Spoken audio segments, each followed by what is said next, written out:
আজি আমি সংবাদ মাধ্যমৰ জৰিয়তে এটা কথা স্পষ্ট কৰিবলৈ বিচাৰিছো যে যোৱা 14 জানুৱাৰী 2025 তাৰিখে নগাঁও জিলাৰ ৰূপীহাট সমষ্টিৰ অন্তৰ্গত অসমৰ বিভিন্ন ঠাইৰ পৰা বিভিন্ন জিলাৰ পৰা উলামায়ে কেৰাম মুফতিয়ানে কেৰাম সকল আহি উপস্থিত হৈ দাৰুল দেওবনৰ ফটোৱাৰ ওপৰত তেওঁলোকে চালি জাৰি চাই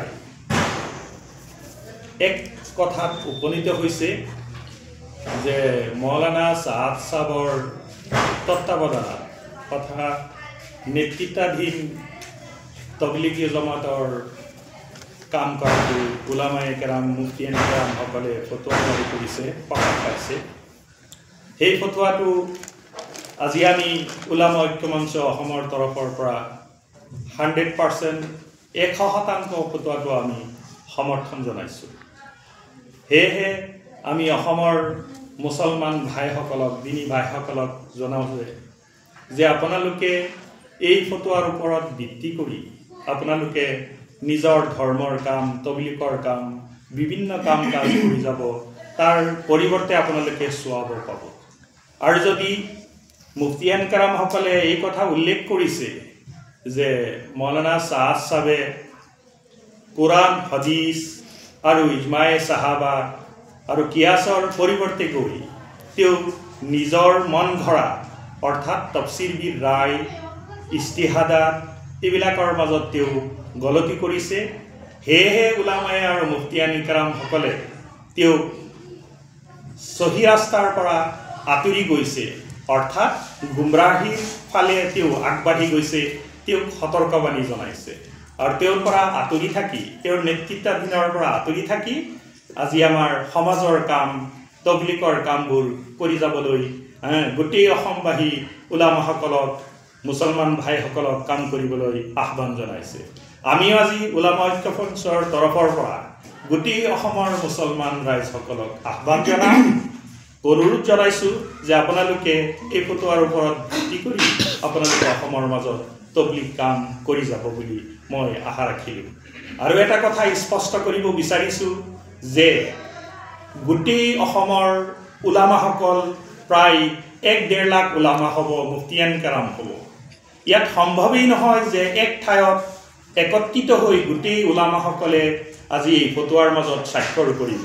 মই ভাবোঁ এইটো ফৰ্জে কিফায়াৰ নিচিনা হ'ব যে প্ৰায় 1 লাখ উলামাসকলৰ আৰু মুফতিয়ানসকলৰ ভিতৰৰ পৰা যদি 100 বা 150 মুফতিয়ান কেৰামসকলে চিন্তা চৰ্চা কৰি কোৰআন আৰু হাদিছৰ ভিত্তিত ফটোৱাটোৰ মাজত স্বাক্ষৰ কৰিছে, সেয়েহে ফটোৱা গোটেই অসমৰ মুফতিয়ান কেৰামসকল বা উলামাসকলৰ তৰফৰ পৰা সাফিচিয়েণ্ট এনাফ বুলি ক'ব, যথেষ্ট ক'ব পাৰোঁ আমি।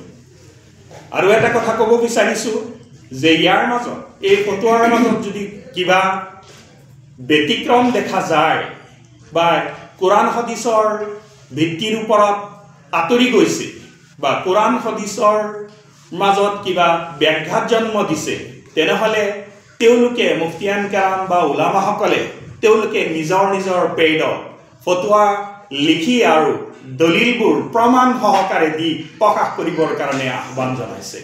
সেয়ে আমি ইয়াৰ মাজত প্ৰায় 20-25 মান পেজৰ মাজত এই ফটোৱাটো শ্বাই কৰিছে, প্ৰকাশ কৰিছে। ইয়াৰ অসমীয়া অনুবাদ আগন্তুক আমি এটা প্ৰেছ মিট দিবলৈ গৈ আছোঁ। সেই প্ৰেছ মিটৰ মাধ্যমত আপোনালোকে এটা ৰিচালা বা মেগাজিনৰ নিচিনাৰ মাজত গোটেই ফটোৱাৰ অনুবাদ অসমীয়াত বা ইংলিছত আপোনালোকে পাব। সেয়েহে মই উলামা ঐক্য মঞ্চৰ তৰফৰ পৰা মই অসমৰ মুছলমান ভাইসকলক অনুৰোধ জনাইছোঁ যাতে আপোনালোকে বিশৃংখলা নকৰি কোনো ফিতনা ফাসাদ নকৰি আপোনালোকে নিজে তেহেদিলছে শুকুৰগুজাৰ হৈ যে মুফতিয়ান কেৰামসকলে আমাৰ চকু খুলি দিছে, তেওঁলোকে কোৰআন আৰু হাদিছৰ গাইডলাইনৰ মাধ্যমত আজি আমাক সহি ৰাস্তা দেখুৱাইছে। সেয়েহে আমি ভাবোঁ যে আমি অসমৰ মুছলমান ৰাইজসকলে আমি এই ফটোৱাক অনুসৰণ কৰি ধৰ্মৰ কাম তবলিগৰ কাম বা অন্যান্য কামসকল আমি কৰি যাম আৰু আগুৱাই যাম বুলি আমি আশা ৰাখিছোঁ। धन्यवाद। तबलीग और फतवा के सिलसिले में मैं मुख्तसरन यही कहूँगा कि क्या दारुल उलूम देवबंद हमारे लिए नमूना नहीं? क्या दारुल उलूम देवबंद हमारे लिए मादर वतन नहीं है? क्या हम उनके फर्जंद नहीं हैं? ये फतवा हमारे लिए वाजिबुल इताअत नहीं है? यकीनन है। हर एक आलिम दीन इस सारी सवालात का जवाब हाल ही में देंगे। क्या दारुल उलूम देवबंद से गलत फतवा शाये किया गया है? यकीनन नहीं, बल्कि बरहक और सच है। लिहाजा हम उलमाए इत्तेहादुल उलमा यानी उलमा ঐক্য मंच की तरफ से हम इस फतवाए दारुल उलूम देवबंद और फतवाए असम को पुरजोर अल्फाज से तायद करते हैं, लेकिन कुछ उलमाए किराम बगैर तहकीक के क्या क्या बोल देते हैं। हालांकि हदीस में है कफ़ा बिल मरई कज़िबन अय्युहद्दिस बिकुल्लि मा समिअ। अलगरस आखिरी ज़माना फितना का दौर है, इसी वजह से कोई किसी को जहन्नमी और काफिर ना कहा जाए और गुमराही हिकमत के साथ दफ़ा किया जाए, ना कि फितना करके। अल्लाह ताला हम सबको इखलास और लहयत के साथ काम करने की तौफीक अता फरमाए। आमीन।